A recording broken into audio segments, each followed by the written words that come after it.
बिहार के एक छोटे से गांव सोनपुर में एक रात ऐसी घटना हुई जिसने पूरे इलाके को हिलाकर रख दिया। रात के लगभग 11 बजे थे। गांव के ज्यादातर लोग सो चुके थे। सड़कें सुनसान थीं और हल्की हल्की ठंडी हवा चल रही थी। तभी गांव के एक पुराने घर से अचानक एक लड़की की चीख सुनाई दी। लेकिन कुछ ही सेकंड बाद सब कुछ शांत हो गया। उस घर में रहती थी निशा। वह शहर में पढ़ाई करती थी और कुछ दिनों के लिए अपने गांव आई हुई थी। सुबह जब पड़ोसियों ने देखा कि घर का दरवाजा खुला है और अंदर से कोई आवाज नहीं आ रही तो उन्हें शक हुआ। उन्होंने अंदर जाकर देखा तो उनके होश उड़ गए। निशा फर्श पर मृत पड़ी थी। कमरे में चीजें बिखरी हुई थीं। ऐसा लग रहा था जैसे किसी ने उससे लड़ाई की हो। गांव में तुरंत खबर फैल गई। कुछ ही देर में पुलिस भी वहां पहुंच गई। इस केस की जांच के लिए आए थे इंस्पेक्टर अर्जुन सिंह। अर्जुन सिंह अपने तेज दिमाग और सुलझाने की क्षमता के लिए पूरे जिले में मशहूर थे। उन्होंने कमरे को ध्यान से देखा। कमरे में टूटा हुआ मोबाइल पड़ा था। टेबल पर एक डायरी थी और खिड़की थोड़ी खुली हुई थी।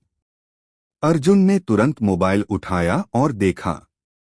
मोबाइल में आखिरी कॉल रात 10:47 पर की गई थी। उस नंबर पर कॉल किया गया। फोन उठाने वाले ने कहा, हेलो, कौन? इंस्पेक्टर अर्जुन बोले, मैं पुलिस से बोल रहा हूं। तुम कौन हो?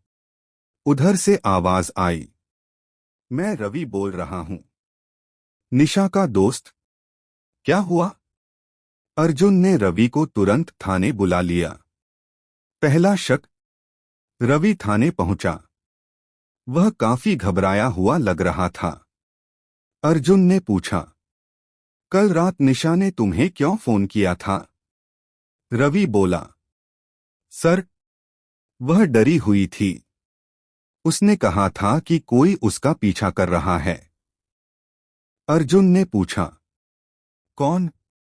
रवि बोला, सर, उसने नाम नहीं बताया। फोन अचानक कट गया था।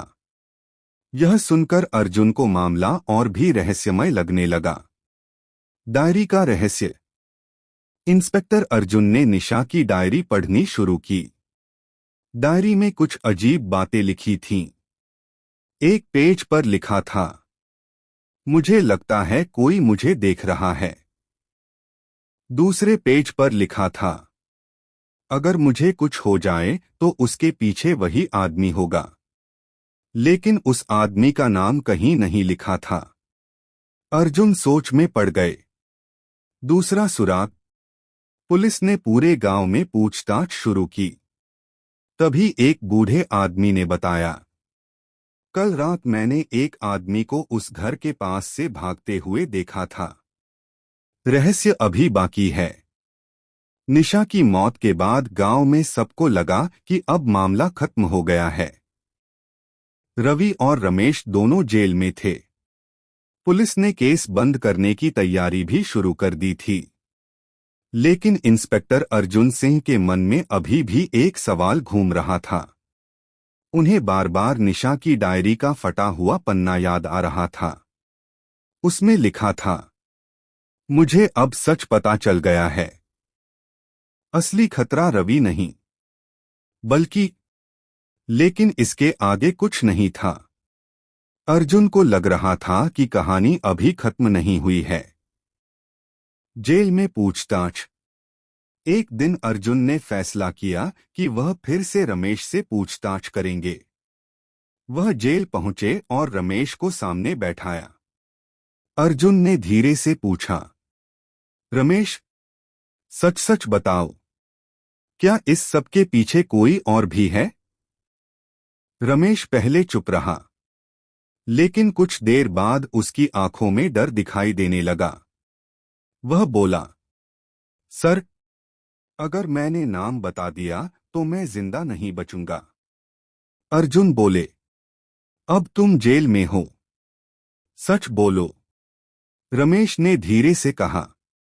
सर, इस पूरे खेल के पीछे एक बहुत बड़ा आदमी है। अर्जुन ने पूछा। कौन? रमेश बोला। वह आदमी पूरे जिले में ऑनलाइन फ्रॉड का नेटवर्क चलाता है। हम सब उसी के लिए काम करते थे।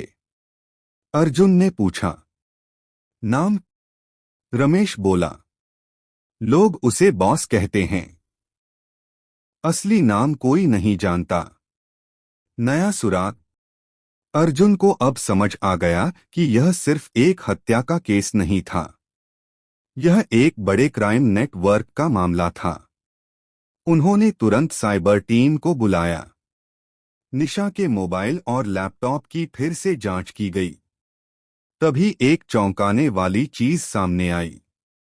निशा ने मरने से पहले एक वीडियो रिकॉर्ड किया था।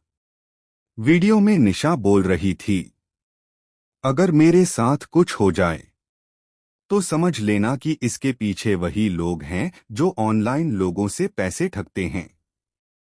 मैंने उनका सच पता कर लिया है। उनका असली लीडर। अचानक वीडियो खत्म हो गया।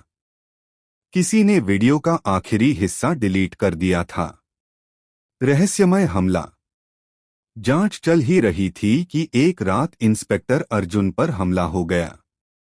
जब वह अपने घर लौट रहे थे, तभी पीछे से एक काली कार आई। कार से दो आदमी उतरे और अर्जुन पर हमला कर दिया। लेकिन अर्जुन ने बहादुरी से मुकाबला किया। एक आदमी भाग गया, दूसरा पकड़ा गया। जब पुलिस ने उससे पूछताछ की तो वह बोला, हमें सिर्फ इतना कहा गया था कि इंस्पेक्टर अर्जुन को डराना है। अर्जुन ने पूछा, किसने कहा? वह आदमी बोला,